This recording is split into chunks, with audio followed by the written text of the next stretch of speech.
2002 April 17 Bangalore ആശ്രമം ജ്ഞാനദളം 354. ബുദ്ധൻ നിരീശ്വരവാദിയായിരുന്നോ?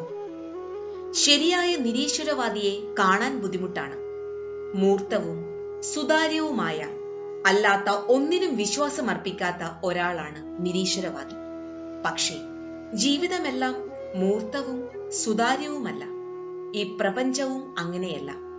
അത് ബിസിനസ് ആയാലും ശാസ്ത്രമോ കലയോ ആയാലും എല്ലാറ്റിലും ചെറിയൊരു പരിധിവരെ ഊഹാപോഹങ്ങളും ധാരണകളും ഭാവനയും അന്തർജ്ഞാനവുമുണ്ട്. അവയെല്ലാം പൂർണ്ണമായും മനസ്സിലാക്കാൻ കഴിയാത്തതാണ്, സുതാര്യവുമല്ല.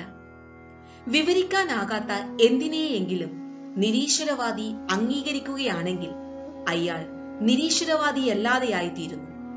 ബുദ്ധിയുള്ള ഒരാൾക്ക് ജീവിതത്തിലെയും പ്രപഞ്ചത്തിലെയും ദുരൂഹതകളെ നിഷേധിക്കാനാവുകയില്ല. അങ്ങനെ അയാൾക്ക് സത്യമായും ഒരു നിരീശ്വരവാദിയാകാൻ കഴിയുകയുമില്ല. നിരീശ്വരവാദികൾ എന്ന് പറയപ്പെടുന്നവർ ഒരുപക്ഷെ ദൈവത്തെക്കുറിച്ചുള്ള ചില ധാരണകളെയായിരിക്കും നിഷേധിക്കുന്നത്. ചോദ്യം: ബുദ്ധൻ നിരീശ്വരവാദിയായിരുന്നോ? ഗുരുദേവ്: അല്ല. കാരണം അദ്ദേഹം ശൂന്യതയെക്കുറിച്ചാണ് സംസാരിച്ചത്.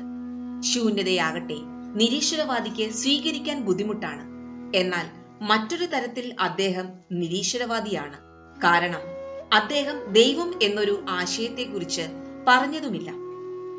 ജീം: നിരീശ്വരവാദി തനിക്ക് കാണാൻ പറ്റുന്നത് മാത്രമേ വിശ്വസിക്കാറുള്ളൂ. പക്ഷേ ബുദ്ധൻ പറഞ്ഞു, കാണുന്നതൊന്നും യഥാർത്ഥമല്ല എന്ന്. ഗുരുദേവ്: ഇന്നത്തെ നിരീശ്വരവാദികൾക്ക് ബുദ്ധന്മാരാകാൻ കഴിഞ്ഞിരുന്നുവെങ്കിൽ. ജയ് ഗുരുദേവ്.